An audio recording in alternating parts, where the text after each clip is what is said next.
This is He Knows Everything, bringing you that heat and far. We keeping a foot on the whoop, Lord Yeeks. We keeping a foot on the whoop, Lord Yeeks, and like the Tibetan master that I am, and like the Siberian tiger that I am, I'm applying whoop on immediate pressure. Because pressure does what? It bursts its pipes. Let's talk about it, man. Let's get into it. Let's delve into the topics at hand. And what is the topics at hand that we need to delve in? What is the cold-hearted? What is the unadulterated? And what is the cutthroat telefashion? So let's talk about it. Let's delve into it. All right. First things first. Let's get into the meat, the nitty-gritty of it. Let's get into the mix of it. And what is the mix? What is the nitty-gritty? I know you guys are like, get onto it, man. The bottom line is as simple as this. That Canelo Alvarez is not the fighter that you guys think that he is. He never was that. Canelo Alvarez is a cinnamon dust of a horchata of a freaking Alvarez. This guy right here is the biggest fraud boxing has ever seen. Now, we got people, their last names betray them. If you have a Hispanic last name, it betrays you. Let me say it again. If you have a Hispanic last name, it betrays you. A lot of these Hispanic last name individuals don't understand. And he was boasting about it, and I was laughing. Oh, you know how much money I spent on Canelo Alvarez, and you know how much money I'm sitting there and I'm like, but what about yourself? What about bringing yourself up? What about bringing your finances up? What about getting your affairs in order? So you're bragging off of the fact that you're a beta male. No. A beta cuck male. No. A pure fucking beta supreme. No. A mama's boy pure beta supreme. No. You're just basically glamorizing the fact. You're glamorizing the ideal. You're glamorizing the identity of being a beta male. That's what beta males do. They prop up alpha males. Now, cinnamon dust of a horchata of an Alvarez is not an alpha male. But to you beta males, he's a graduated beta state. The reason why he's not alpha is because he's not trying to fight the Jamal Charlos of the world. You cannot be an alpha male if you are ducking alpha male lineage competition. Let me say it again. You cannot call yourself an alpha male if you're ducking alpha male lineage competition. He's ducking Demetrius Andrade. Trying to put claws, tried to strong arm Caleb Plant. But Caleb Plant was smart enough to seek Al Heyman's advice and counsel.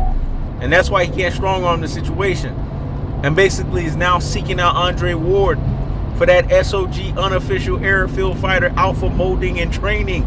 This is what people don't understand at its truest and its most properest levels.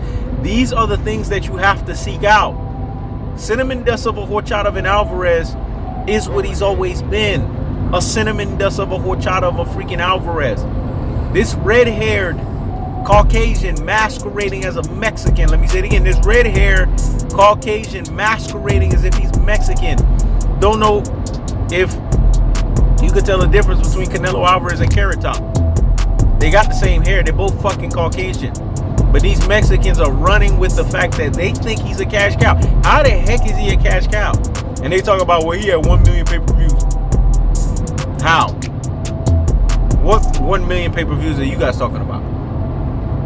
Are you talking about the fact that you Rudy Poo and Plum Brains, you classic Dotes and Troglodytes, you ultra fanboys with the ultra fanboy rhetoric need to support this guy because nobody else is supporting him? Is that what you're talking about? Because what we know from Canelo's cinnamon dust of the Saul Alvarez, who is a horchata extreme or horchata burrito supreme variation, is as simple as this. That this guy right here does not want free smoke with the upper echelon of any division that he's facing.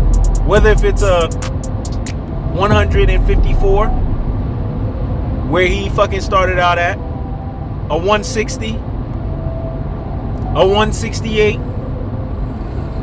or a 175. He's always looking for the wounded animal in any one of those damn divisions. He's always looking for a cherry picker in any one of those damn divisions.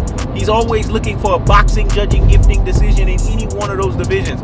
He's always looking for a stripping you of a 9 to 13 week training camp situation. He's always looking for a catch weight situation. He's always looking for a rehydration clause situation. This guy doesn't play by fair rules. So everything about him is a cinnamon dust of a fucking horchata. I don't respect Canelo Alvarez, and I don't.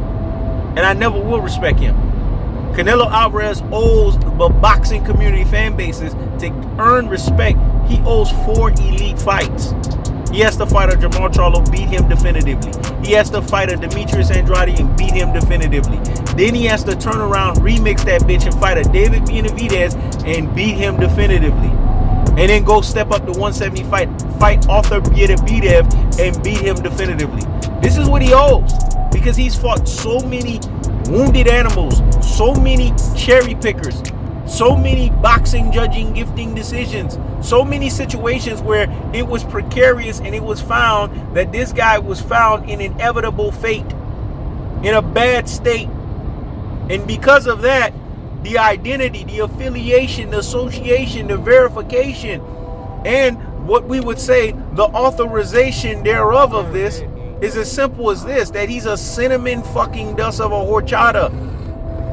And being a cinnamon dust of a horchata of a fucking Alvarez that he is at his truest and his most properest levels, he deserves to have to give you heavyweight lifting after heavyweight lifting after heavyweight lifting after heavyweight lifting in order for him to restore credibility. Because in boxing, that's what it's all about. To have pedigree, you have to have credibility. What I said was so deep and profound. Break the notepads out and get to the damn scribbling. I'm dropping jewels and gems, though. So hear me and hear me motherfucking well.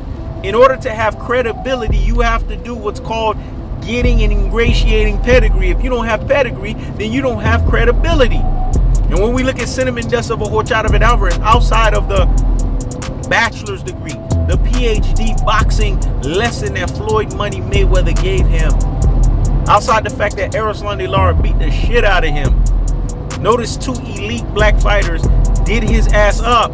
That's why he ain't clamoring for elite black competition. Notice the competition he's fighting: Caleb Smith, BJ Saunders. Now he's gonna learn something about Caleb Plant, because Caleb Plant is sweet hands and he's white chocolate. He got brother in him. That motherfucker can punch. That motherfucker can box. When I say punch, I mean box.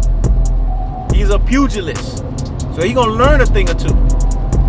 This guy's afraid of slick, elite black fighters because he knows they hunt him like the fucking plague. Let me say it again. They hunt him like the fucking plague. Because when it's all said and done, in its most cold-hearted, unadulterated, and cutthroat truth-teller fashion, you cannot sit here and tell us the biggest fraud in boxing is box office. Box office and cinnamon dust of a horchata of an Alvarez, they don't go hand in hand. Cash cow and cinnamon dust of a horchata does not go hand in hand. You want to know why? Because it never was meant to go hand in hand. That's the cold-hearted. That's the unadulterated. That's the cutthroat truth-teller fashion. I keeps the foot on the eggs. I keeps the foot on the eggs. When it's all said and done, a cinnamon dust of a horchata of an Alvarez. What did Maya Angelou said best? When a person shows you who they are the first time, believe them. Always a cinnamon dust of a horchata of an Alvarez. This is He Knows Everything. Check it out.